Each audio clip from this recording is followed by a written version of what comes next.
Popcorn World.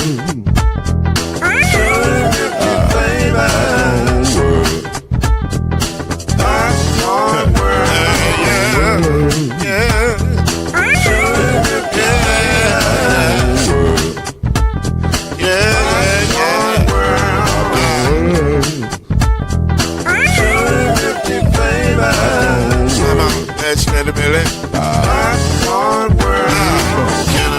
Now, yes, I can. So you can get this groove in the back of a can. You can make it round the world and the holes in your hand. Popcorn World. 250 flavors gonna make you smile. 250 flavors gonna make you smile. 250 flavors gonna make you smile. I said popcorn make you smile. Ah. Popcorn World. Popcorn World. Popcorn World.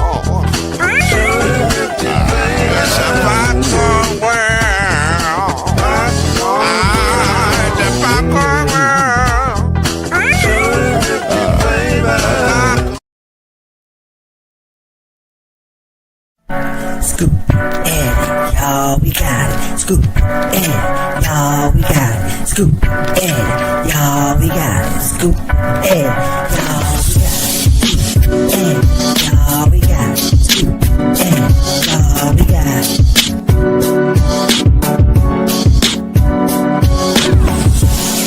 That's how we go. This is how it games. The press roll. That's how we go. This is how it games. The press roll. That's how we go. This is how it games. The press roll. That's how we go. This is how it games. The press roll. And now, get ready for Ginger Caskins and Lloyd Spence, the press and the pros. Let's go.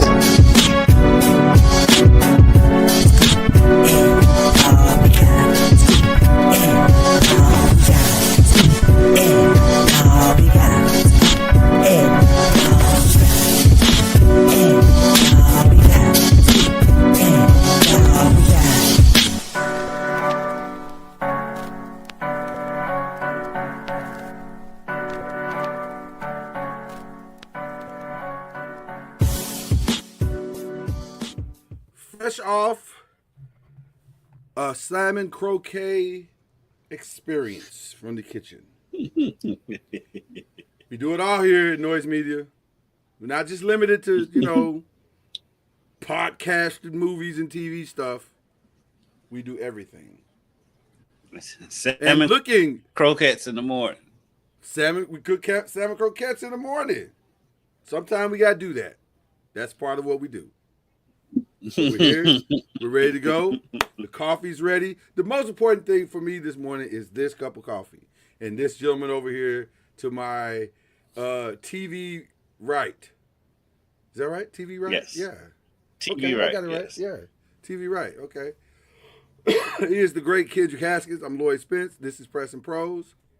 This is where we talk NBA from a journalistic perspective. So we give you our takes on what we think is going on in the NBA, and it's a lot going on.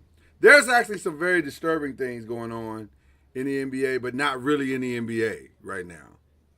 And normally I would save this for the other stuff, but I'm gonna jump into it now because I want the other stuff to be the fun other stuff that it always is.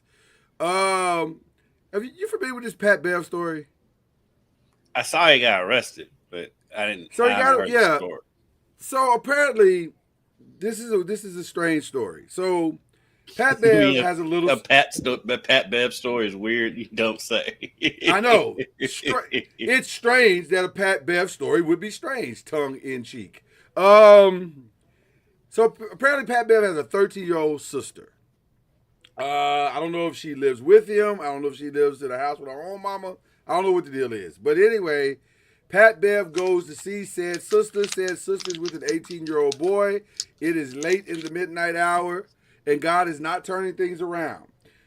She's just in a room with an 18-year-old boy.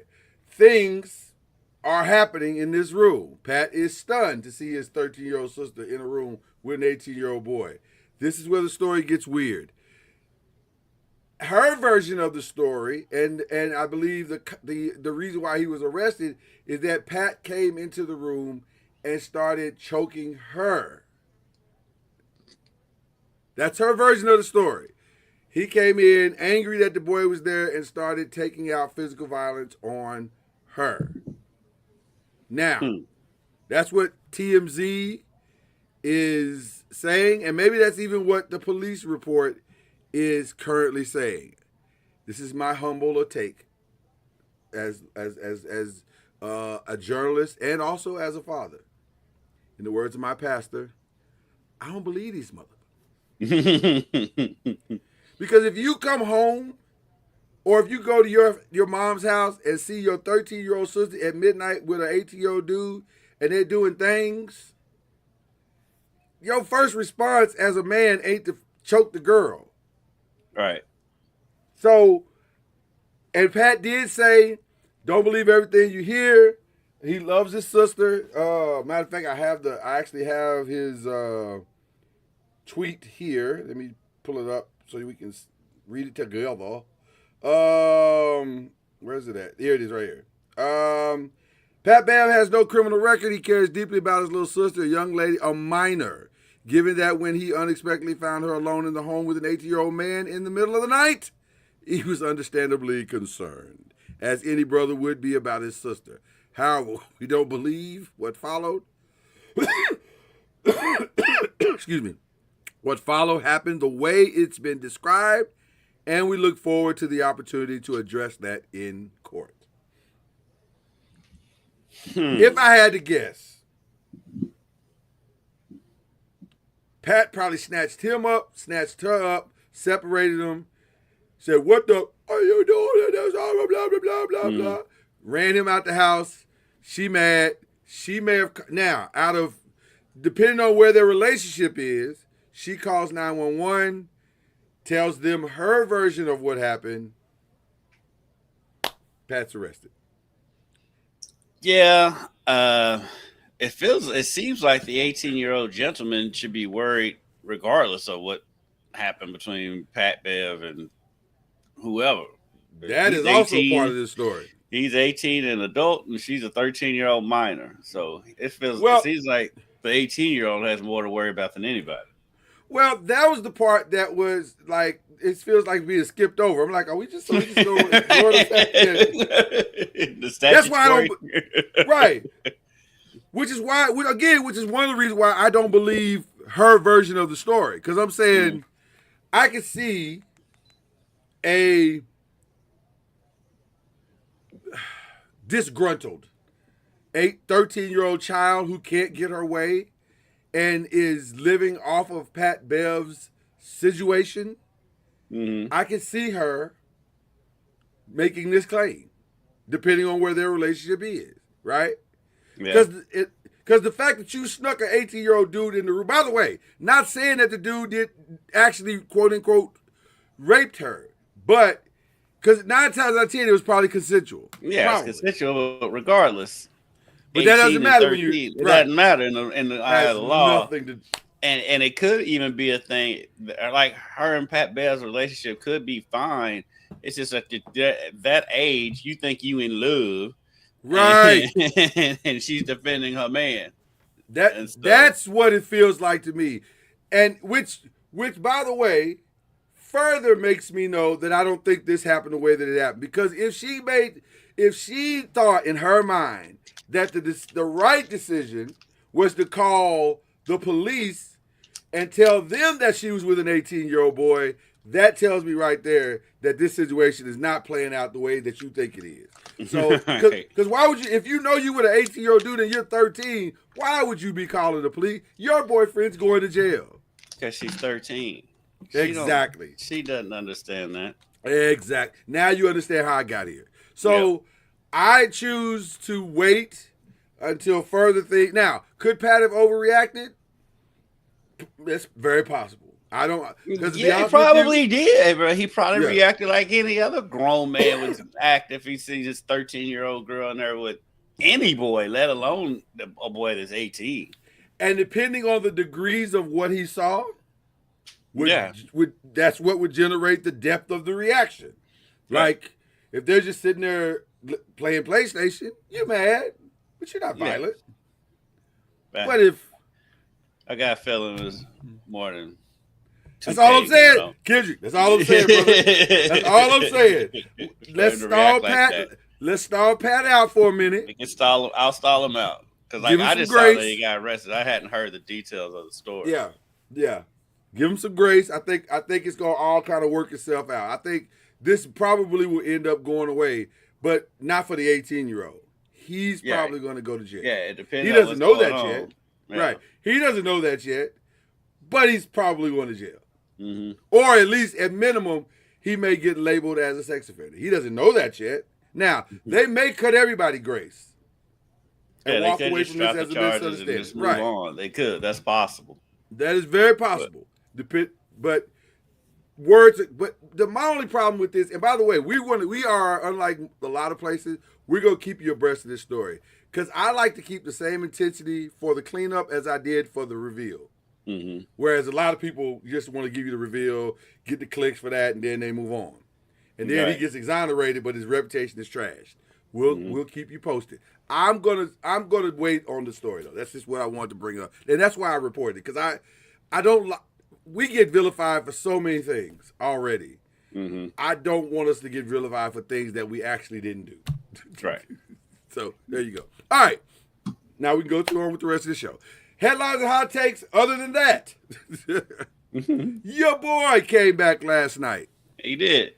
I'll answer the first question. Will he disrupt the chemistry? For a quarter and a half, he did. But not in the way you think. He wasn't dominating.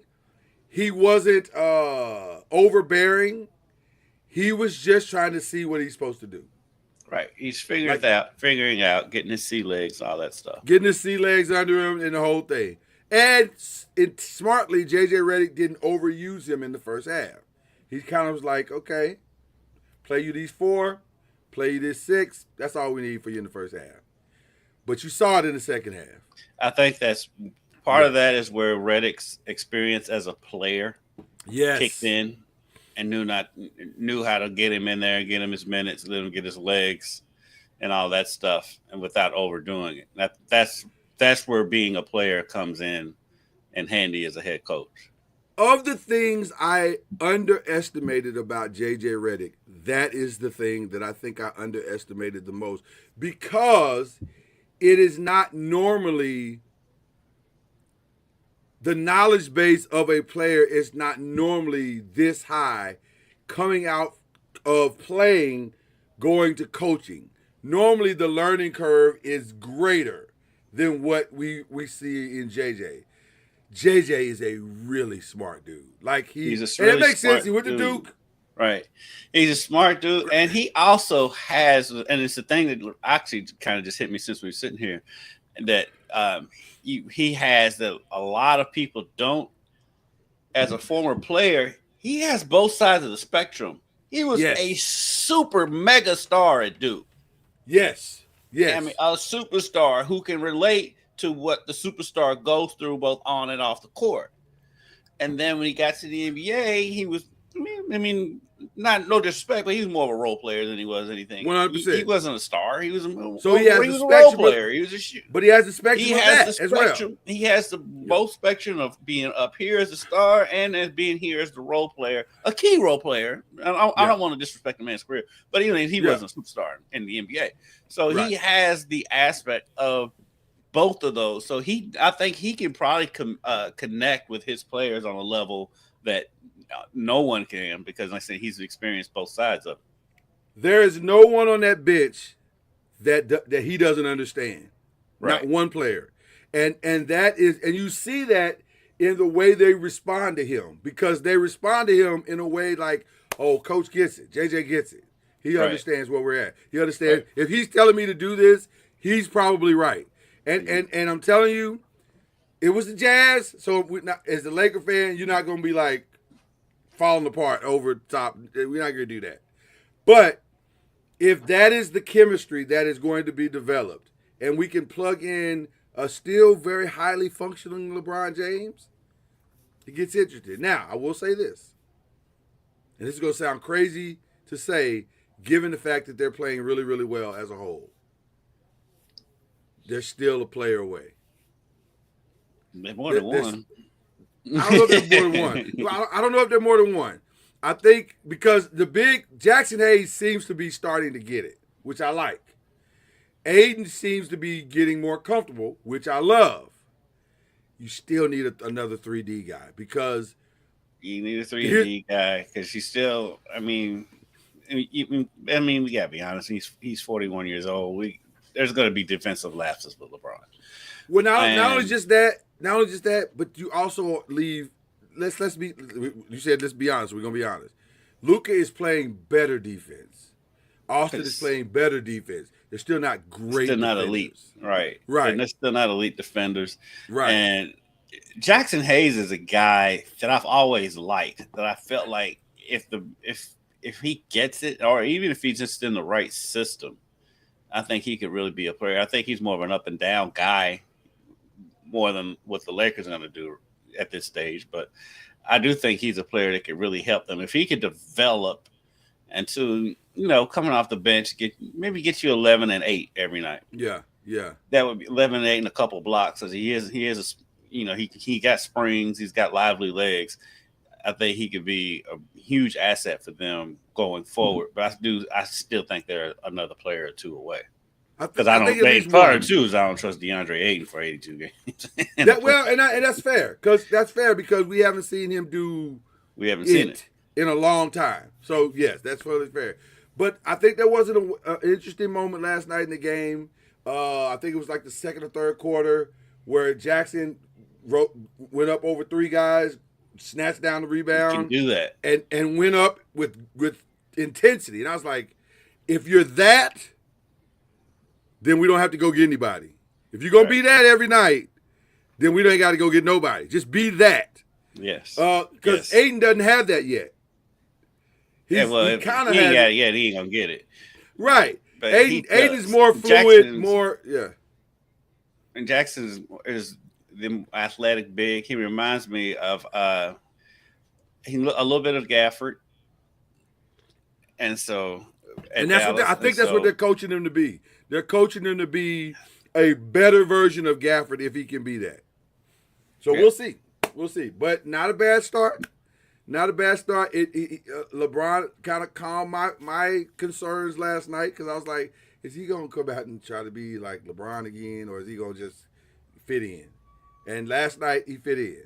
So it was interesting to see that. It was like, okay, if you're going to do that. His skill set says yes, he will fit in. Yes. His skill set says that. And so we'll see. I mean, and maybe he will. I mean, because as much as I like to knock on LeBron because he gives me plenty of material, he does. He is an unselfish ball player, and 100%. And it's a thing of we don't know if he can play that role of the second fiddle because he's never had to. So maybe he will. We'll see.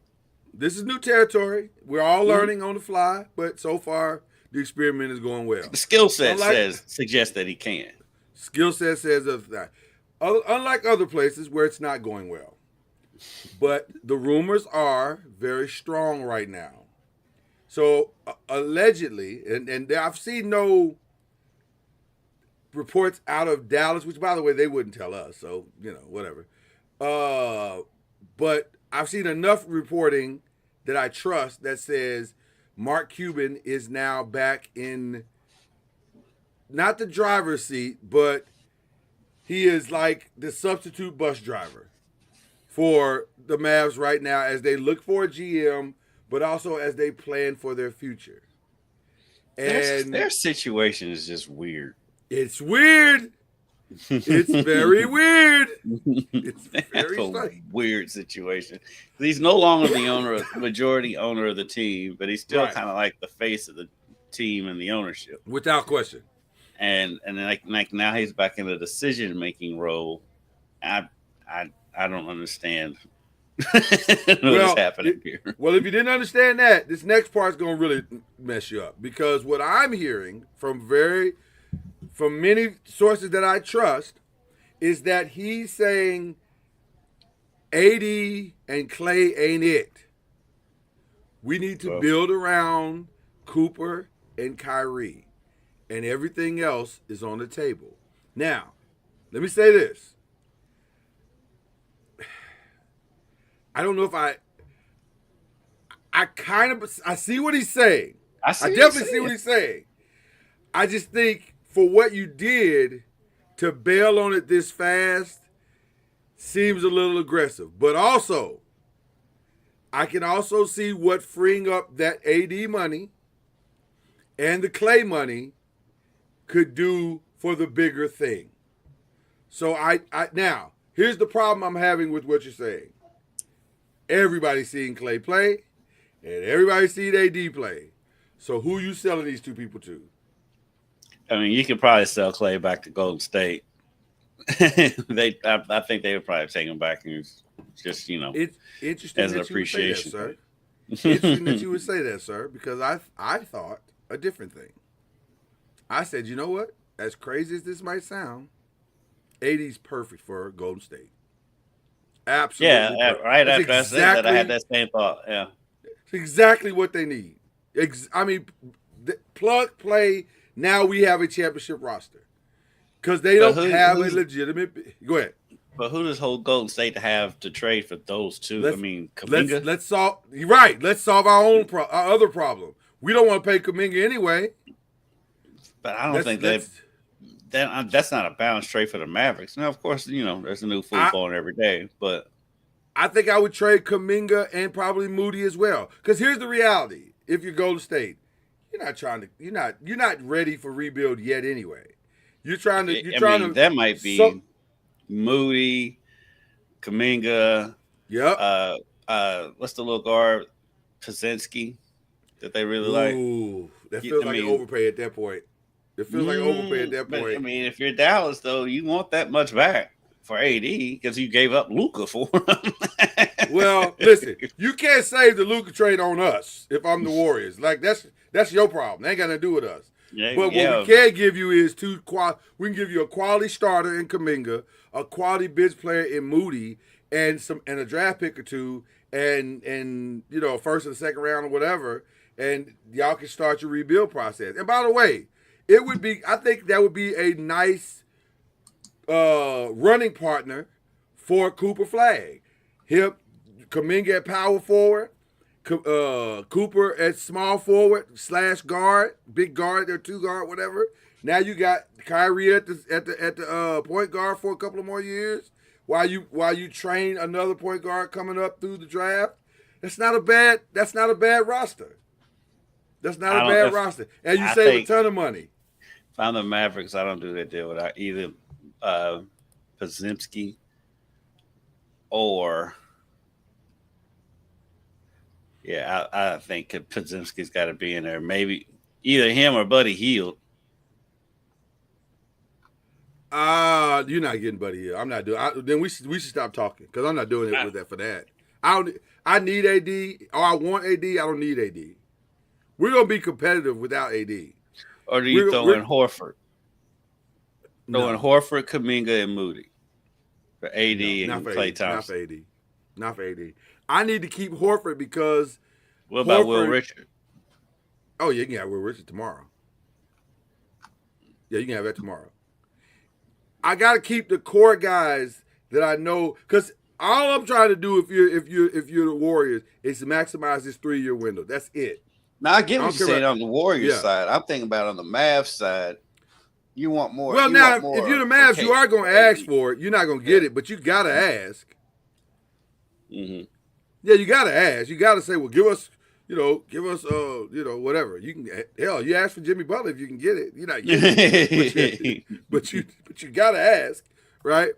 Ironically, by the way, Tim McMahon just released a story on ESPN about the bitter palace coup, is calling it, between Nico Harrison, Mark Cuban, and the Dallas Mavericks. So it's a whole story there.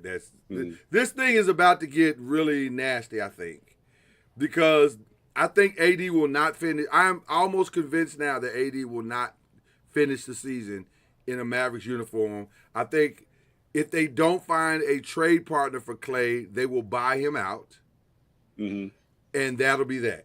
And they're going to choose to start over as opposed to trying to drive these guys to a playoff situation that they're not going to go win a title for anyway, which does make sense. Yeah. But also, are they bailing too fast? Because we don't know what it is. We haven't seen it yet. We're not going to even see Kyrie until I don't think we'll see him this year, but maybe we'll see him in March. But yeah, you're bailing on the blueprint too fast. It feels like it, but some of this is ego driven. It's ego. It's knee jerk. It's trying to apologize to the fan base. But I just kind of feel like you got to just let it ride out and see what happens. And like I said, I've always thought that they had the better end of the trade if Kyrie doesn't get hurt. If Kyrie doesn't get hurt, I think the trade is far more even than it appears. Mm-hmm. But the funny part of the trade to me is always been the rationale. Luka's always hurt. He's out of shape, and we just got to get something for him. So you went and got an out of shape, always hurt AD. But in AD's defense, it's we've never heard of him being out of shape, and that's why it was such a story because we're not used to him being out of shape. Well, not this out of shape. He'll come back heavier, but this is the heaviest I think I've ever seen him. He looked big. I was like, yo, fam, you kind of squeezing into that jersey this time. It's not normally you just putting it on, but now you kind of it's a little snug, it's some spots. But speaking of injuries, let me find my paper because I am deeply fascinated with what is taking place in the NBA right now. And I don't know if you are aware of how much of a problem this is right now. Oh yeah, I mean, look, we had the Grizzlies Spurs game on last night on NBC, and which should have been a marquee game. Yeah, which turned out to be a good game. It was a good game. It turned out to be a good game, but if you're a casual, that looked like a G League game because you don't know anybody out there. Not one soul. Maybe Jaren Jackson, but that's about it. And then he's twisted his ankle early in that game. I think he came back. Did he really? Yeah, he stepped on somebody's foot. What?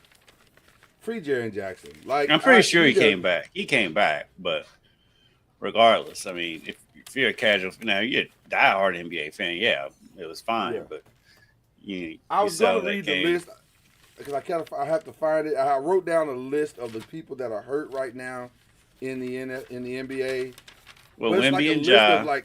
Wemby, Ja. LeBron just came back. Yeah, I might be able to do some of it from memory. So let's go down the list. Wemby, Ja, Giannis is out right now. Matisse Thybulle is out, and his teammate is out. It's 15 guys. Wiggins is out for OKC. I didn't even know that. Yeah, I didn't even know Wiggins was out. He's not even on my list. He's been out for a minute. I know this because I have him on my fantasy team. That's I'm literally looking at my fantasy lineup because I've had so many injuries. It's right now. I'm down to Ja because which one is it? Detroit? Is it Amin or Amir Thompson? Amir is in Detroit. Amir just came back. Yeah, Jalen Green is out for Phoenix. Yeah, it's a lot of guys. Jalen Brunson's out. It's a lot.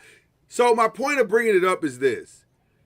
You moved up the season so you can maximize this ridiculous cup thing that you got going on.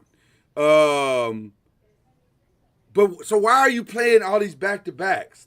That doesn't make any sense. Golden State played last night. They're going to have to play again in Miami tonight. For what reason? Why are you having your marquee franchises play these insane back-to-backs early in the season? Golden State, matter of fact, Steve Kerr, in his press conference yesterday, as a matter of fact, had this to say about their schedule. He said the Miami game will be our 17th game in 29 days in 13 different cities. That is insane. That is insane. Yeah. For what reason? Like, why are we doing this? What is the purpose of this? Get that cup in, get that money, baby.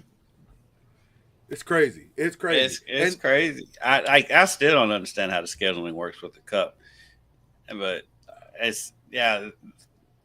their off season, especially if you make it to the finals, or even just the conference finals, your off season is short now. It's basically what you get done in June, so July, August, and you're back in training camp by September. Yeah, you're gonna have a bunch of injuries. It's very, to me right now, the NBA is its own worst enemy, because you're hurting the product because you're driving these guys. I just don't think the 82 game model is sustainable anymore. Not if you want this to be quality from start to finish. I think it's sustainable. I mean, because it's worked for this long. It's sustainable if you're not adding in these cups and all this stuff. But that's my point. You can't have it both ways. You have to start the season earlier because of this cup thing. That's right. That's it's crazy. 82 games is sufficient because it's worked forever.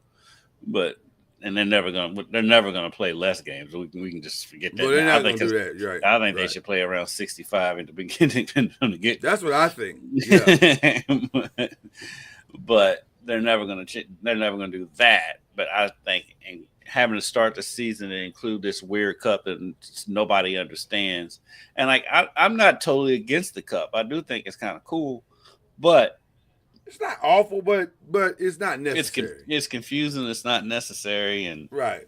If you have to start the season early and make them have shorter, and because part of the reason when they initially started the season earlier was because to eliminate the back-to-backs. Right. Now you put this cup in. Now you got the back-to-backs in there again. So it's very odd. It's very odd. It's very, very odd. But I just know it. I look at this whole schedule and I'm saying, man, this is not a long-term sustainable model at all. So we'll see how it goes. But Paul George is back. Paul George is back. He played one game. It went fairly well. I thought. For a first game back, he did all right. For a first game back, he did all right. Too little, too late though. Like, no, it's trade bait. It's November. He ain't trade bait yet. He's got to play. I mean, he played and displayed skills. It's one game. I mean, he doesn't really have any value to anybody right now because he hasn't played. I wonder. Stay tuned though. I wonder. I mean, because I do think one of the two is going to go. It's either going to be him or Embiid. Which one? I agree. I think it's probably going to be Paul George because they put so much into Embiid. But I can see that going either way.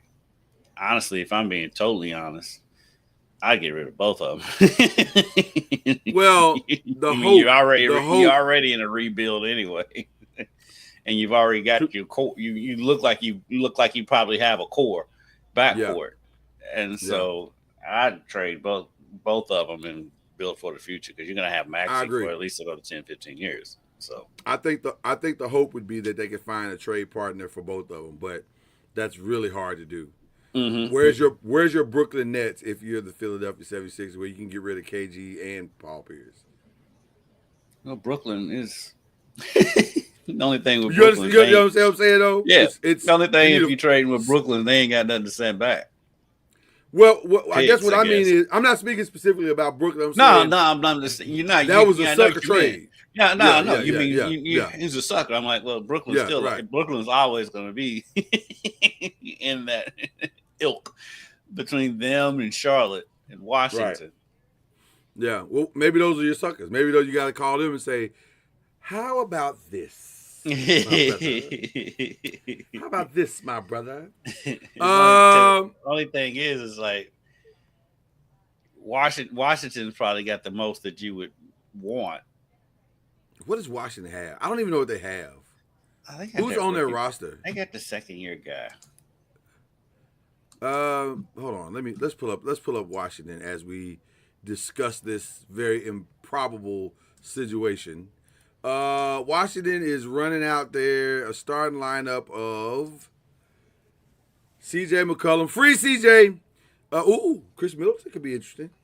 No, there's a reason why he's there. Alex He's always Sarr hurt. is day to day. Sarr. Yeah, Sarr is the one. Sarr is the one that you would want. Maybe Kispert. Marvin Bagley, maybe. If you're looking for bench support, if you're looking for bench support, he's a throw-in. He's been all over the league, but Sarr is the one. If you could trade Embiid there and get Sarr, you've got a nice young nucleus. There you go. I mean, that's the only one that's got anything that you would want. I mean, because Charlotte's only person you want is LaMelo, and what you need him for if you're them. Right. Well, stay tuned because I think I agree with you. We've been saying it all along. I think something's going to go down in Philly at some point. The most likely trade people are probably Philly, the Mavs, the Pelicans. We say that about the Pelicans all the time. And they should make some trades. They got to stop this. Insanity is doing the same thing over and over, expecting a different result. I was today years old when I looked at Charlotte's roster. They've got some names on this roster. Hey, Grant Williams, Colin Sexton. Is that what Grant Williams is? Yeah, I didn't know Colin Sexton was there. What did Grant? How many people did Grant Williams piss off to end up from Boston to Charlotte? I think the fact that he was never that good anyway. Mason Plumlee. Oh wow! I mean, you can make a deal with Charlotte and get a Plumlee back, get Miles Bridges, and or the one you probably could use and may not be able to get is Brandon Miller if he can stay healthy. If you could snatch Brandon Miller away, you've done something. That's a significant steal. And normally I'd be like, if I'm Charlotte, I don't do that deal. But they're Charlotte. You have nothing going on if you're Charlotte. Why not? Why not? I mean, you're Charlotte. Because if you bring Paul George and Joel Embiid into your fold. No, I was just talking about just Embiid. If you bring them both in, you're going to get Brandon. Well, that's what I'm saying. If you could bring them in, you kind of give your fan base some measure of hope. Because at Charlotte, it's probably just going to be about ticket sales from now until Jesus returns anyway. So they're 4-10. Well, and they've never fielded. I barely remember great Charlotte teams. Not since Larry Johnson and Alonzo Mourning. That's all I'm saying. So why are we trying to fool ourselves into thinking this is ever going to change? I mean, they're 4-10 and have lost 3 straight. Yeah. By the way, that's probably Charlotte might should do that deal. What are you hurting at this point? You got nothing to lose if you do that. I mean, I can see you holding on to Knippel because you just drafted him. Yeah, and he played at Duke, so I get that. Yeah, but I mean, if you can get Embiid and George for Brandon Miller, you do make that call. I say Miller, Plumlee, and Bridges. Yeah. I don't know. I mean, I don't know. It might be actually at that point. It might be too crazy for Philly. Well, but listen, if you're Philly, you see what's happening with Detroit. You see what's happening with Cleveland. Somehow Toronto basketball. I was gonna say somehow Toronto has started playing well. Who saw that coming? That wasn't on anybody's bingo card. I've heard. Actually, honestly, I have heard people bullish on Toronto coming into the season. I know Scotty Barnes is incredibly talented. I didn't realize that he was good enough to bring a team along like he's doing now. They've been saying he was. I've never actually seen it. I've been hearing it for a while, but I haven't actually seen it. But I mean, I think R.J. Barrett's playing well this year for them so far. I'm gonna have to sit and watch a Toronto game. I've not really watched Toronto play, so I'm gonna have to see. Well, the difference is Brandon Ingram. I mean, Brandon Ingram's averaging 21 a game.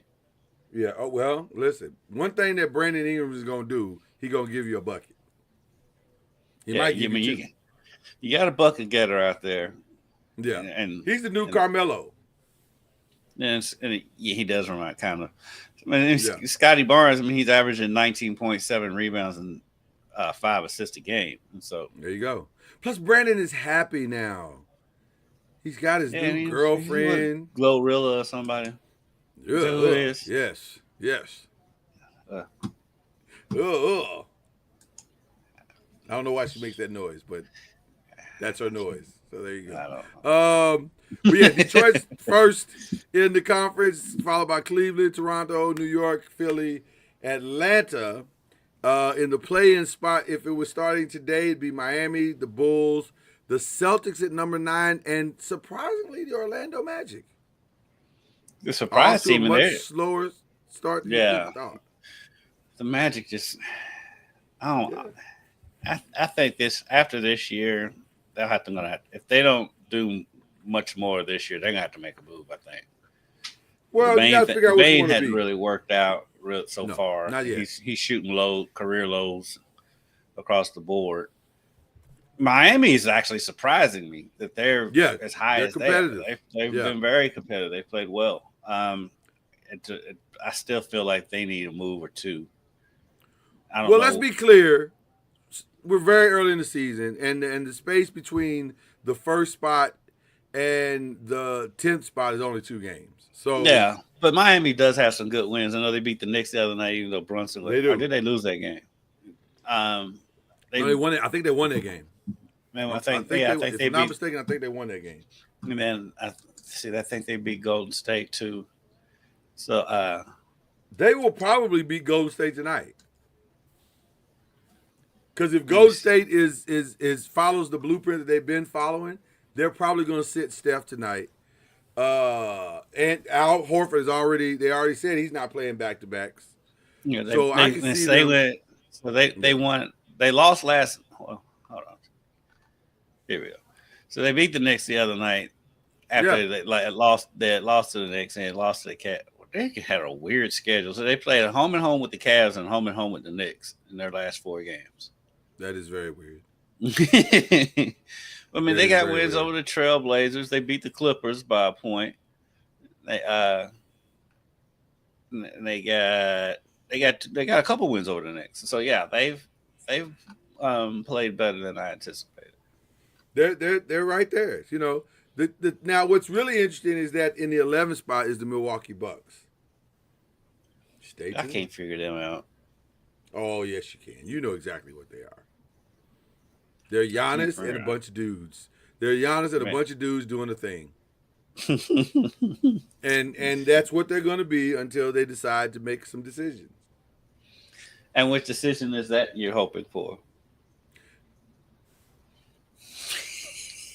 It's not going to be in season. It's not my place to tell a franchise what to do with their This whole show's built around telling franchises. You see what I did there? You see how I made that work? I made that work. That's not going to happen in the season, mid-season, I don't think. It might have to if it's going to happen at all. And I'm not saying the pressure is going to come from Milwaukee. I'm saying if it's going to happen at all, the Lakers have to do it now. Because if you wait to the end of the season, you have an Austin Reeves problem. Because you got to decide. Because the man, listen, you can't look that man in the eye and say he ain't earned his money. He's already earned his money. Yeah. So, you got to make a decision. Is this the course you're going on? And you're going to build around these 2 core guys? Or, while the value is through the roof, you got to make some decisions. I think we're closer to a decision than people think that we are. And that's crazy to say that because, and by the way, not 100% sure that the decision is Giannis. Because there may be some other decisions that you can make that are good decisions. And you may not even have to give up Austin Reeves to make those decisions. But I'm saying a decision is coming down the pike. We're going to decide. Either they're going to do it in season or they're not going to do it at all. Or they're not going to do it at all, is my thought. I don't see you getting Giannis in season, and so I don't know. I think it's incredibly hard to get him out the season. I think only way you're going to get Giannis is LeBron has to be in, but Austin Reeves is not enough. I know you keep saying that, but he's not enough. I've never said that. I never said he was enough. I agree with you on that. I think I've always maintained it's a 3-team trade. Yes. And yes. Yeah. So no, I don't think it's, but I think it's harder to do that trade if you wait to the offseason and you don't have LeBron at all. Because if you're trying to do that trade straight up, to your point, well, why would they do that? Why would the Bucks trade Giannis for Austin Reeves? It would be a sign and trade. I mean, they could always sign LeBron and trade him to, and it's because regardless, it's going to be where does LeBron want to go. Well, I don't even think that's the first question. I think the first question is, does LeBron want to go? I think you have to do it while the decision is not in his hands. Because if he's got a no trade, it's always in his hands. well, here's what I mean by that. If you do it in the offseason, if I'm LeBron, why the hell would I go anywhere at 42? I'm not doing that. I'm not going anywhere. I'll just retire. But if you offer me a place to go where I can possibly win a title in season, I might do that. I depending on where you send me, I might do that. Now it's got to be somewhere substantial, and I have to have a legit opportunity to win a championship. I mean, and then by the way, there's only a couple of those places. I was going to say it's only a handful of those places. Cleveland. It'd be Cleveland, Dallas. Well, maybe Golden State, but Dallas. But he'll think it's already a mess. If he can reunite with Kyrie, he thinks he can win. They could win if you reunite with Kyrie and they keep Anthony Davis. Yes, that is a championship roster. But not if they don't keep Anthony Davis. Then it's just a couple of guys doing a thing. Right? So, but I would say Cleveland. I would say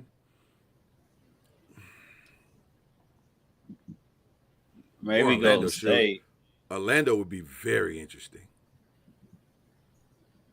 especially this year.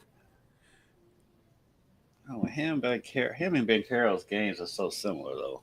They are, but we just said LeBron can adjust to anything. He said that. We didn't. We didn't say that. He said that. I don't know. It's a very interesting situation that the Lakers find themselves in because things are going in very, very well, and you don't have to knee-jerk anything. No. You can take your time and make the right decision, and you can make it at the right time. But also, the chemistry is as high as it's been since LeBron is there. And so do you want to disrupt that? That's the other part.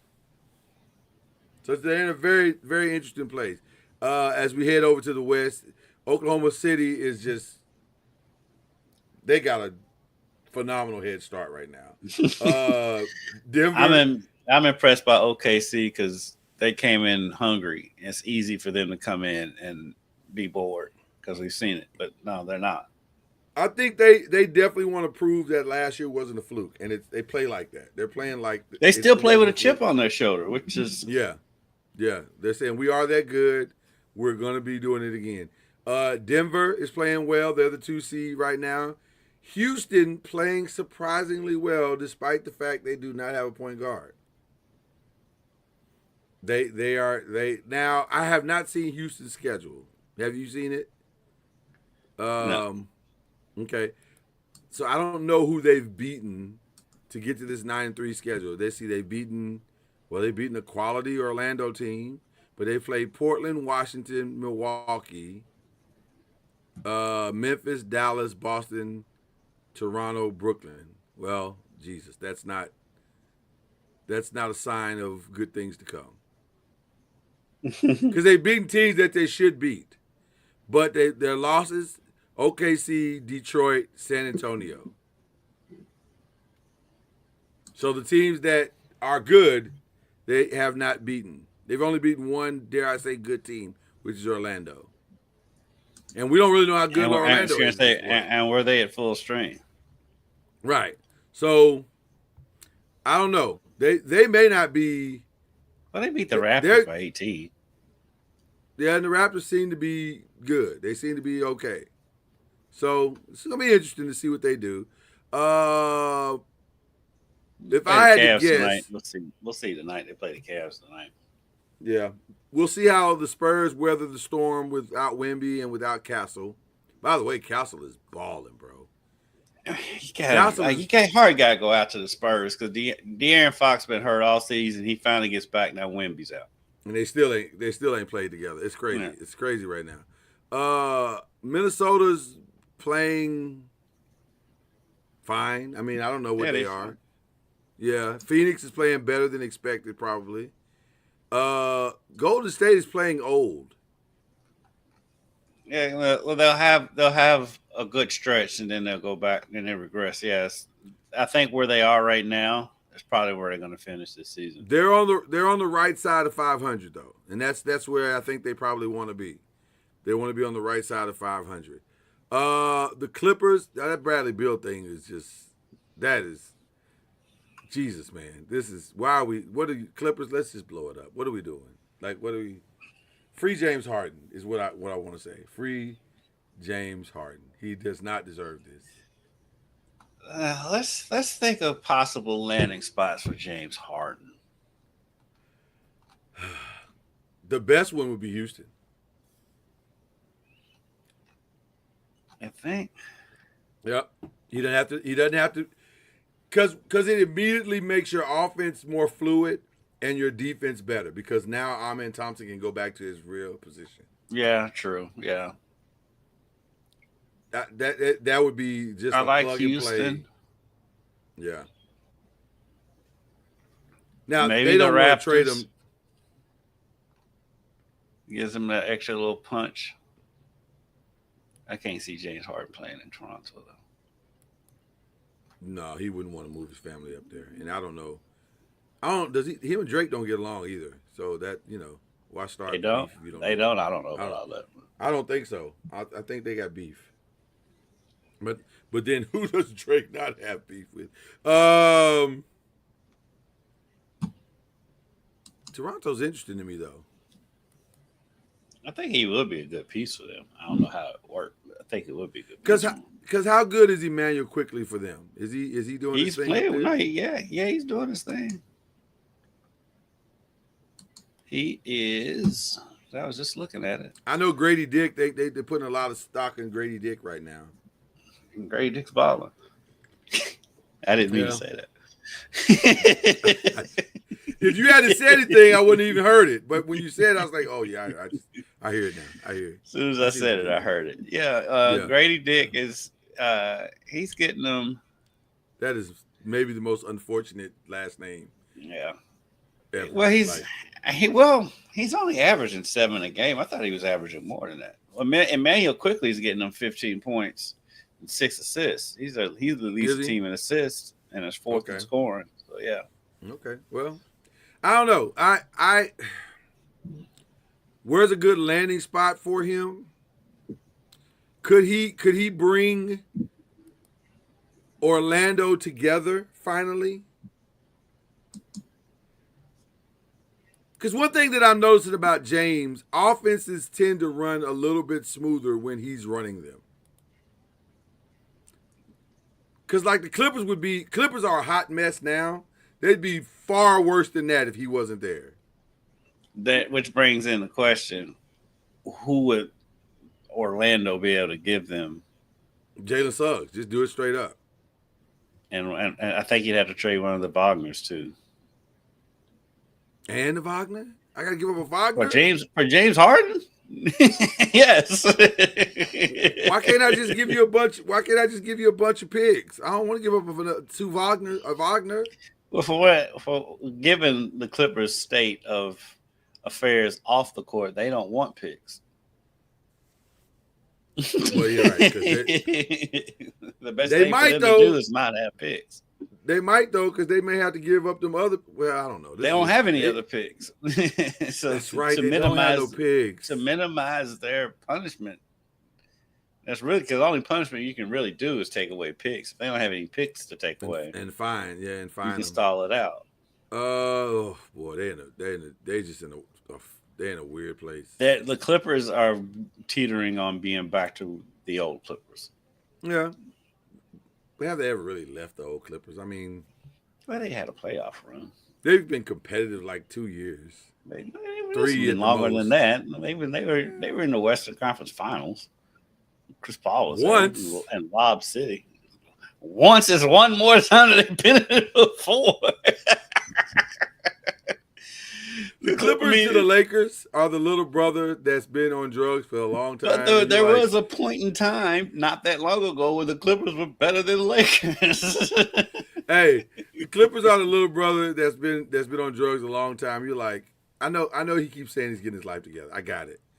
But I've lived with it my whole life. it's so I don't know. It's Memphis, maybe? For who? James Harden? James Harden and Jaren Jackson looks a lot better than James Harden and Ja right now. I mean, that looks good on paper. With James Harden in Memphis.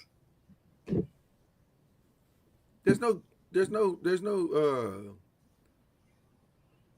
high level strip clubs in Memphis that I can remember. I don't know enough about Memphis like that. It doesn't have to be high level. It doesn't have to be high level. Wow. But James is kind of grown out of there. If you saw starting five, he's kind of becoming. It does sound like he just had another baby on the way, or just had another baby. So he may be out of that. But yeah, he might be out that phase. I can't. Even then, I still can't see James Harden living in Memphis, New Orleans, or New Orleans. Okay. Because I mean, if for New Orleans, who you giving? What you gonna give them up? Zion? Because that's about all they have to give. Why not? Listen, if you're gonna be a mess, be a box office mess. I do think it's time for New Orleans to get out from under that. But it's time. It's very much time. It's very much time. You got to get that over. You got to kill this assignment. Mm-hmm. This is starting to reach ridiculous levels. Like this dude never plays. Well, also true. We have entered places that are sublime. Like this is crazy how bad this is. It's unbelievable. Yeah, they've got to get out. I'm surprised that they came into this year with. I would have gotten rid of last year, but starting to feel like this is one of the worst draft picks in the history of the draft. We're on the beach of. I don't think he'll ever pass Anthony Bennett, because there was a point when he was playing when they were right up there near the top. Right. Stall you out on that, because nothing can pass that, I don't think. Nothing. Was Michael Olowokandi first overall? He was. Olowokandi might be. Yeah, he's not on those. Because Anthony Bennett and Michael Olowokandi are kind of there together. Yeah, and Darko Milicic, even though Darko wasn't the number one pick. But see, that wasn't Darko's fault. I don't blame Darko for that. He never asked to be the number one pick. He never asked. Nobody asked. Nobody asked. He never asked for that. Nobody asked. He wasn't the number one pick. He wasn't the number one pick. But he wasn't number one overall. He went ahead of who? Carmelo? Is that who he went ahead of? He did go ahead of Carmelo, which is to this day one of the most ridiculous trades. Second only probably to Jordan. Like really? Y'all took him over. Well, Anyway, So there you go. But you can explain away Sam Bowie because at the time it was a big man's league, and they You already can. had You absolutely they already had can. Clyde Drexler. You can easily explain that one away. You absolutely can, though not well, because history No, is you like can't. Well, history is history, but like if you're at the time that it wasn't when that draft happened, it wasn't like going crazy like I can't believe they picked Sam Bowie over Michael Jordan. No, not at all. It just played out that way. But I mean, at the end of the day, the Trailblazers still got to a finals. They lost to Jordan. Now with Sam Bowie. Now with Sam Bowie. I don't even think he was on the roster when that happened. Nah, he was at the Lakers at that point, I think. Right. At that point, he was gone. So, right. yeah. No, that's true. But the reason why they didn't draft Jordan is because they already had Clyde Drexler. And Drexler got him to a final. And Drexler got him to a final. Got him to 2, didn't he? Didn't he get him to 2? I think he got him to 2, yeah. One. I know they lost to the Bulls. Right. And then he lost it feels like to there was another one. But the Detroit one. Didn't they play Detroit? Oh, yeah, Detroit.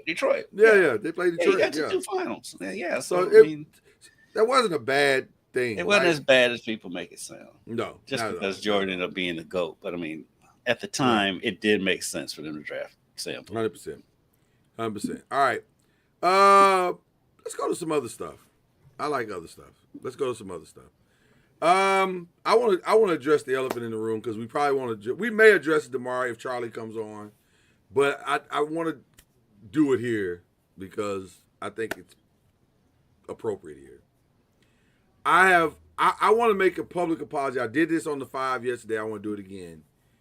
I want to make a public apology to first to Baker Mayfield. And I thought Baker Mayfield was Johnny Manziel-ish.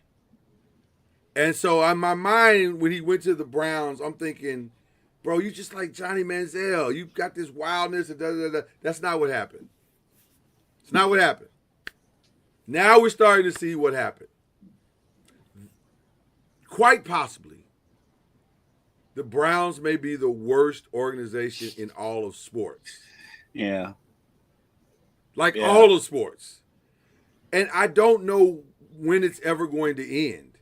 Because what happened Sunday was insane. Y'all haven't heard his cadence? Well, he is a third-string quarterback. He has been a third-string quarterback. Oh, and I feel you on that. Except for this. You got 2 rookies out here. Why your rookie ain't playing with the fam? What are we doing? You see J.J. McCarthy up in Minnesota. He done missed significant time. But he was always going to be the starter, though. I can see that if he wasn't going to be the starter and they put their chips behind Dylan Gabriel, I can see that. I can see really all of that. But the thing is, I don't know if they ever gave Shedeur a chance to actually beat out Dylan Gabriel. But here's the mixed bag I'm hearing. Here's what's the mixed bag. So there's conflicting reports that are saying Dylan is the owner's choice. Shedeur was the coach's choice. So if that's true, and I got some guys out verifying it literally as we speak. I'm not even joking. They're verifying it as we speak. If that's true, that makes it even more ridiculous. Because Stefanski, why you ain't supporting your guy? You didn't even want Dylan Gabriel. So why are you not supporting your guy? That doesn't make any sense. So either you hate him his job by playing a guy that the owner wants, or it could be it's either A, saving his job, or B, and I told you so moment. Well, he's not. Listen. Well, now I mean, we'll see. I wasn't high on Dylan Gabriel before he got there, so let me be. I wasn't either, but like, even if they had heard his cadence and all that stuff, I think that's been blown out of proportion. He was not going to succeed in that. There's no quarterback on earth who's going to succeed coming in for the first time all season in a winnable game against an NFL team that has a competent defense. Baltimore's defense hasn't been good, but it's competent enough to we're going to blitz this guy to death and this offensive line has been crap all season. And so, I mean, there was a reason. Well, I'll say this: they haven't been good all season, but they have been good. Lost McKendry. We'll get him back here in a second. They haven't been all good all season, but they sure have been good these last 4 or 5 games. They have been balling, and it looks like they may have turned the corner. And now with Aaron Rodgers going down, family, listen to me. Listen to your boy. They may be back. They may be back. They may be all the way back. They're quietly going about their business, and they're quietly becoming the team that nobody's going to want to face in December and January. Who? The Ravens. They're quietly. I thought you, because I heard Aaron Rodgers. I thought you said no. They've been awful. I'm instantly honest with you. I'm not sold on the Ravens either. I think they're going to come all the way back just because that division's crap. But the division is crap, right? And by the way, if you're the Bengals and you foolishly try to bring Joe Burrow back in December, then you deserve everything you get from that. Why? For what? Y'all not going. First of all, you're going to lose this next game because Jamar Chase is not playing. I love how he tries. I said on the news yesterday he took the Shaggy "it wasn't me" argument. Bro, we got you on tape. we got you on 7 cameras that all have the capacity for slow motion. Why would you own it, brother? Just own it. Just own it. Then they'll appeal it. The unmitigated gall to appeal it is, fam, you are wilding. You are wilding out here, Jamar Chase. You're too big of a star to be doing stupid stuff. That was stupid. That was an unnecessary, stupid thing to do that you get nothing from. Nothing. Right. You don't like Jalen Ramsey? Stall you out on that. Most people probably don't like Jalen Ramsey. That's usually how wide receivers DB relationships work anyway. All right. It's fine. But to spit on him, come on, man. And by the way, one game is not enough. It's not. The fact that we have to debate on how long these penalties are for spitting on people with these grown men is insane to begin with. That's insane by itself. But okay, I just wanted to get that Browns rant out because I just think they are the worst. They are the absolute worst. They have not got quarterback right in my lifetime. No, and they even left in our lifetime and came back. Yeah. The best quarterback they've had is Bernie Kosar in our lifetime. I hope our fans were not thinking I was joking about that. That wasn't a joke. Literally in the 50 years that we've been alive, they have not gotten quarterback right. Bernie Kosar, that's the list. I mean, well, if you look at the Bears, I mean, they the same boat. Touche. The Jets. Although I will say this about the Bears. The Lions. I'm not saying Caleb has made it. I'm saying there are things that he's doing that are better. And the one thing that I think that he has gotten the message from Ben is that when you're in trouble, do the 3 things that you can do. Hit your check in the middle, hit your pass on the sides, take off and run. He'll do those 3 things. Everything else, he's gotten better. I think he's gotten better. I think he's. Yeah. He also got to give him the fact that he's had 5 offensive coordinators in 5 years going back to college. I'll stall it out on that well. So he has gotten better. I'll give him that credit.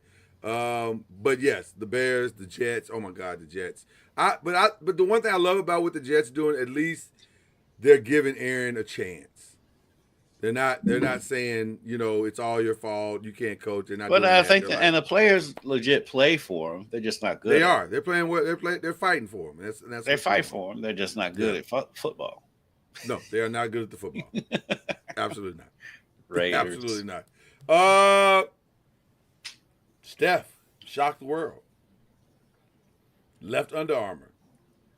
And Under Armour is standing outside right now in draws going, I don't know. I don't know what we're going to do. I don't know.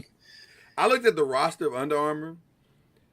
The only stars they have are all Steph stars. Yeah. They're under the Steph brand. So I don't know I don't know how you recover from this if you're Under Armour. Like, what do you do? How did you let this happen? Right. I don't know. I guess so he had on the Shaqs last night for Reebok. Wow. Ooh. And so Ooh. I don't know. Steph's Is Shaq about to pull the coup? Is Shaq I don't know, about Steph. to pull the coup? You know, Steph's a smart man. He's liable to show up in some Nikes for their next game. But you know what though? If I'm Steph, that Reebok thing might be the move. Because guess what Shaq will probably do? First of all, he's going to give him complete creative control. And then second of all, he might give him some ownership of Reebok. Why not? Yeah. Why not? Give him the equity. And all of a sudden, if that happens, Reebok's a player now. Yeah. I mean, it's a very smart move on Reebok. I think Reebok, stay tuned to this Steph thing. This could be interesting. Yeah. This could be interesting. I mean, it's obviously going to come down to Reebok or Nike. But if you're Steph, why do you want to go Nike and be in that whole thing? I mean, everybody's at Nike. Do you really want to have the brand that everybody has? Like, that's, what's the benefit of that, right? So I don't know. It's going to be interesting to see what he does. It's going to be very, very interesting to see what he does. But if I'm Shaq, I go hard in the paint like I was when I was a player, and I try to get him over to Reebok, and I go to my partners and say, we got to give him some ownership. We got to make him part of the whole experience. Let's set the world on fire. Because once they sign him to a long-term deal, they give him ownership, they give him the brand that he wants, they let him build out there, a la Jordan. It's got to look like the Jordan deal. And if you can get him over there and do that, man, listen, that changes the whole trajectory of Reebok if they can pull it off. So we'll see. We'll see what happens. It's a fluid story, but it makes all the sense in the world for Reebok to throw the world at it. Absolutely. Did you see the Eddie Murphy doc? I haven't watched it yet. It's very good. My answer, my fill in the blank is very good. It is the reminder. So here's what I learned this week. You will appreciate this. For all of the people that want to say that my pastor Dave Chappelle is the greatest comedian of all time, I do think he's in the conversation. He is in the conversation. But also, Eddie Murphy is the original Michael Jackson. Yes. Nobody. It was at the same time. Right. What I'm saying is, like, the things that Eddie Murphy has done in his career, you forget, and when you see the doc, you go, "Oh my God, you are that dude. You are that guy. Like, you were that guy long before people were that guy." And by the way, there was another flex this week that I didn't put in the doc, in the other stuff. But did you see that Michael Jackson's Thriller? It's in the top 10 on Billboard. So he is the first just person. From the trailer that came out? Just from the trailer. The hype lifted him back into the Billboard top 100. That's crazy. That's crazy. So when we start saying that, Beyonce's the great, no, I'm sorry. I love Beyonce. Phenomenal singer. Best of this generation by far. She ain't no Michael Jackson. Man, these young cats have no idea. They think that their people are popular. Their people will never be as popular as Michael Jackson was. Never. Get it out of your head. They will never be as popular as Michael Jackson. I need people to understand that Michael sold 32 million with no internet. No internet. There was no way to get this information around the globe as fast as it did. It was just word of mouth. It was somebody in Bangladesh talking to somebody in Egypt saying, "Go buy Thriller." That was how the news got out. And he still sold 32 million copies of Thriller, and it's at 100 million now. It's one album. It's crazy. Listen, Michael is the GOAT, and let's stop talking about it. We should all just move on. It's not really that big of a discussion anymore. I don't know why we still going back and forth. Love Beyonce.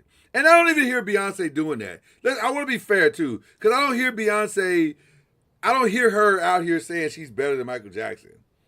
No. So, It's not them saying it. It's their fans, because this Yeah. generation can't accept that their generation is not the best for some reason. yeah, they got to move on from that. But yeah, it's crazy. Wow, did not even realize this until it happened. But the governor's luncheon went down for the Oscars the other day. I think it was Monday, and Tom Cruise and Debbie Allen and Dolly Parton all got Oscars. These are honorary Oscars, but Oscars nonetheless, for the body of work that they have presented to the world. But it did not dawn on me that Tom Cruise didn't have an Oscar. I was like, didn't he win an Oscar for something already? I thought, I thought he won an Oscar for like Rain Man. But I guess he didn't. I think that was Dustin Hoffman that won the Oscar. So it was like really strange to see him getting his first Oscar. That was like, really? Tom Cruise doesn't have an Oscar? That's crazy. Debbie Allen not having an Oscar made a little bit more sense because Debbie is more TV than she is. Debbie's more TV than she is movies. So that made a little bit more sense. But it was cool to see her get the Oscar. It was very, very cool to get the Oscar. So yeah, I was impressed by that whole thing. Tom Cruise did not have an Oscar. I was like, really, Tom Cruise? It was also super cool to see them interacting so much with each other, Tom Cruise and Debbie Allen. It's just like that's two worlds that you never associate with each other. Yeah. But to see the two of them giving each other their flowers the way they were, I mean, like it was legit. It didn't seem phony at all, and so it was just like, wow. You never associate those two together. Tom gave her some big love. Oh my God, he was like, it was really big love. I was like, Tom, are you hitting on Debbie Allen? Because Norm will whoop your ass. I'm just saying, Norm ain't no easy man, brother. Are they still a thing? Norm and Debbie? I think so. I don't think Debbie left Norm. Did she leave? Now you got me wanting to look it up. Is Debbie Allen and Norm still together? Yeah, they're still together. Norm Nixon, shout out to Norm Nixon, who's just quietly going about his business and living his best life. Yeah, his son was phenomenal. His son was phenomenal playing him in that Lakers show. Outstanding. I hate they canceled that. That was a good show. It was such a good show. It was a really good show, and I learned a lot about the Lakers, even though the Lakers hate it. Right. It was a good show. They left out a lot that was in that book that would have been great on the show. I mean, they spared them a lot. Right. I thought they took it easy on them. We were very fair. They did. Do you watch The Traitors? Do you ever see The Traitors? No. Okay. One of my children's favorite. So my girls, I'm a girl dad. For those who don't know, most of you know by now, but I'm a girl dad. And so with my girls, they don't watch sports, though I've tried as many times as I could possibly try to get them into sports. They're all out on that. But they do like reality shows, and not really reality shows as much as reality competition shows. So that's one of our bonding points is reality competition shows. And one of the shows we picked up over the last year is The Traitors. It's a really good show. What is it? So The Traitors is I've just started getting into the cooking competition shows. So because I'm like, really? I don't really do you got reality TV. So you have to tell me. I normally don't either. Traditionally in my life, I've not done it because I've not been a fan, and not even with reality competition shows. So we're very strategic about the ones we like. But the Traders is really good. So the Traders is basically about there's faithfuls and traders, people who go around. If you're familiar with the game Werewolf, it's basically that. It's 3 people are chosen to kill off everybody else in the quiet of darkness, and they go and they do this in a real castle, and they compete for goo gobs of money, and it's a really interesting show. And the arguments are interesting, and the dynamics are very interesting, and it's kind of fun. It's a good time. So the UK version of that is starting. They've just wrapped it up, and they're going to debut it tomorrow on Peacock, the celebrity UK version, and then the new season, which will star Donna Kelsey, and Michael Rappaport is on that one, and some other people that you may or may not know from the reality world. They'll start the new season in January. I know Michael Rappaport is an interesting situation, but it's a good time. I really used to like him early on, but like he's gotten as he gets older, he's becoming different, and he's just like, I don't know what you are now, so I don't know what to do with you as a human. But yeah, it's a good time if you're looking for something like in that realm. We just finished Squid Games. I heard the reality version of that. Yeah, you was telling me that last week. That's really good. It is a good time. And the ending of this season is one of the greatest start to finish finales I think I've ever seen of any reality game show. It is, and it's all unintentional, but very, very shocking and entertaining. You go, did not see that coming. And it's hard to say that about most anything in TV today.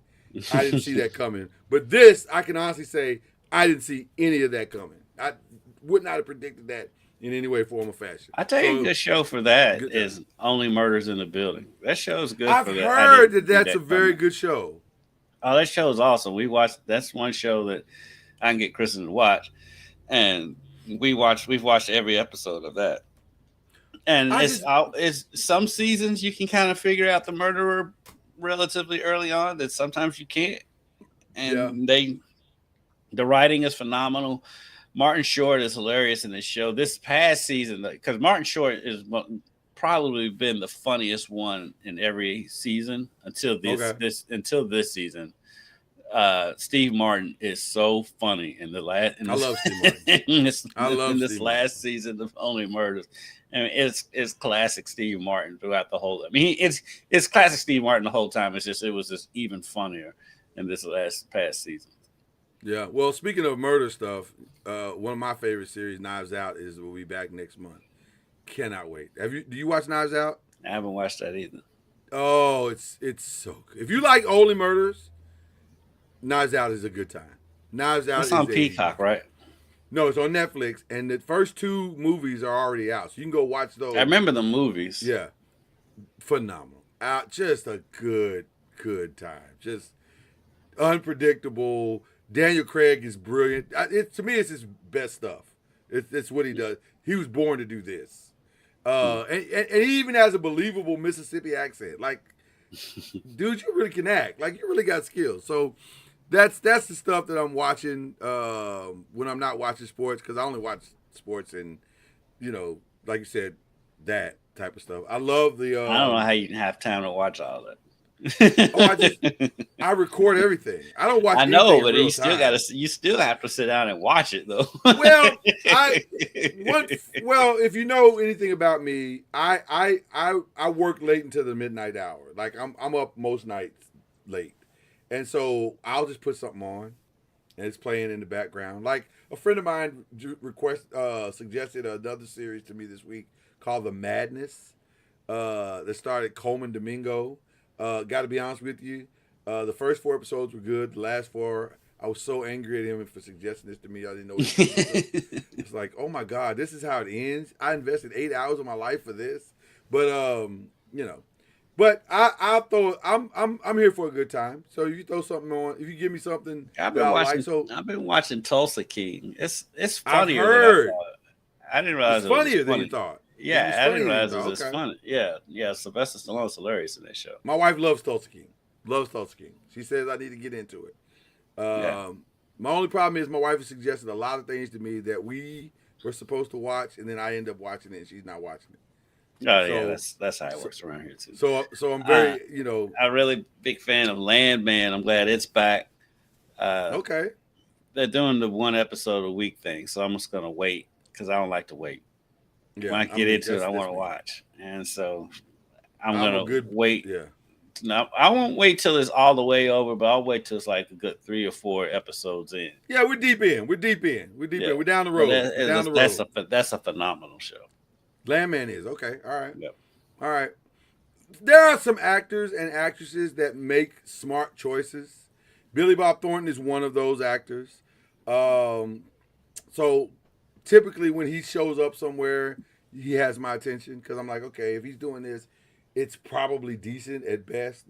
At worst, it'll be something that I'll like. Okay, this was not bad, but it's probably good. Sam Jackson is in Tulsa King, which I heard. Yeah, I haven't gotten because he's in the second season. I'm still in the first season. Okay, and they're going to do a spinoff. I'm hearing they're doing a spinoff called Nola King. Okay. So Sam Jackson doesn't make a lot of bad choices.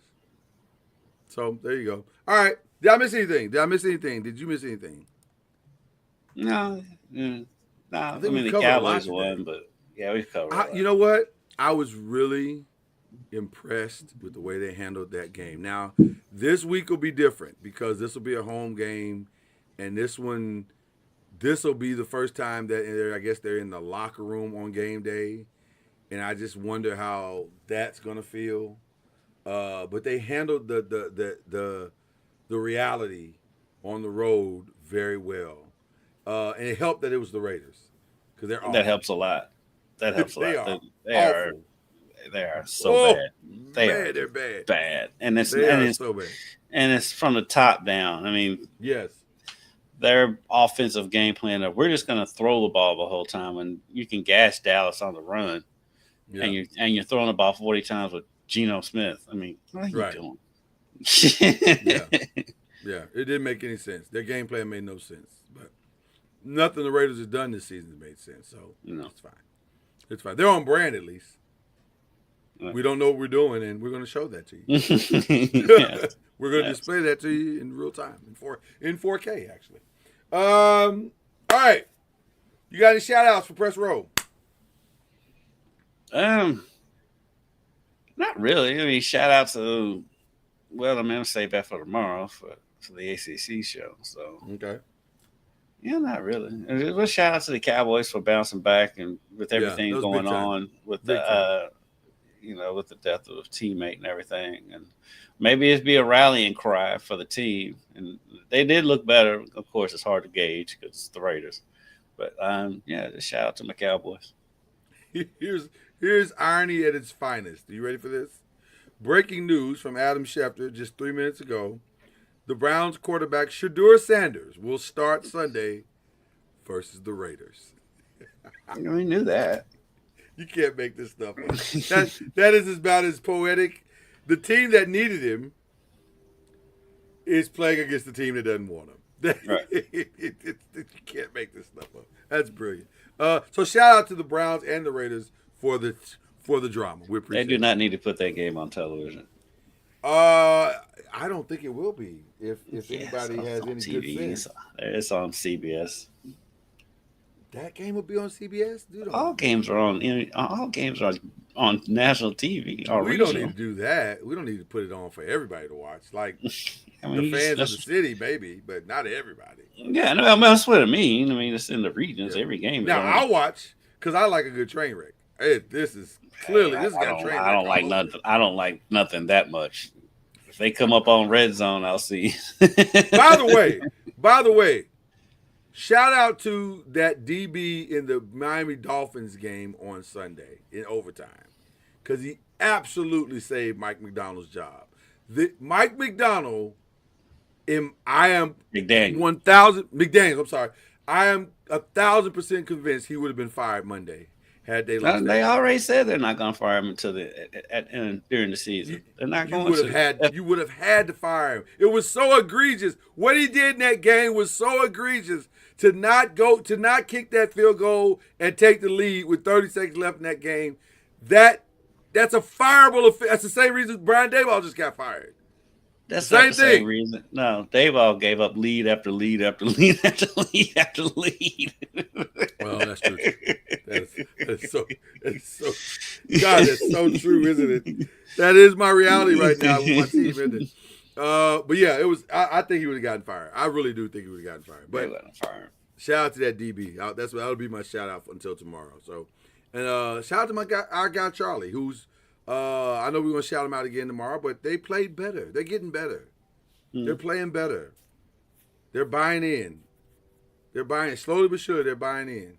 Yep. So, this is baby steps. It takes time to build a juggernaut. Nobody builds a juggernaut overnight. No. It's a stepstone. So it's a process. It's all a process. It's a Especially process. your first year on the job. Absolutely. So there it is. All right. We got nothing else to give you until in the morning when we do Believe in the ACC. A ton to talk about tomorrow. Believe in the ACC, up to and including there may be a new imposter, and neither of us want to say it, but it may be true. Might be, because come on, man. Come on. At some point, got to call a spade a spade.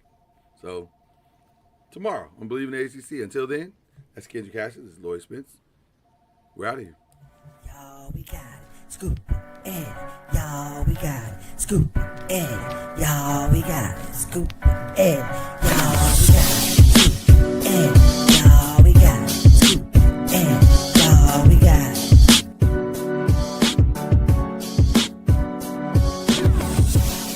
That's how we go. This is not a game, it's the Pistons.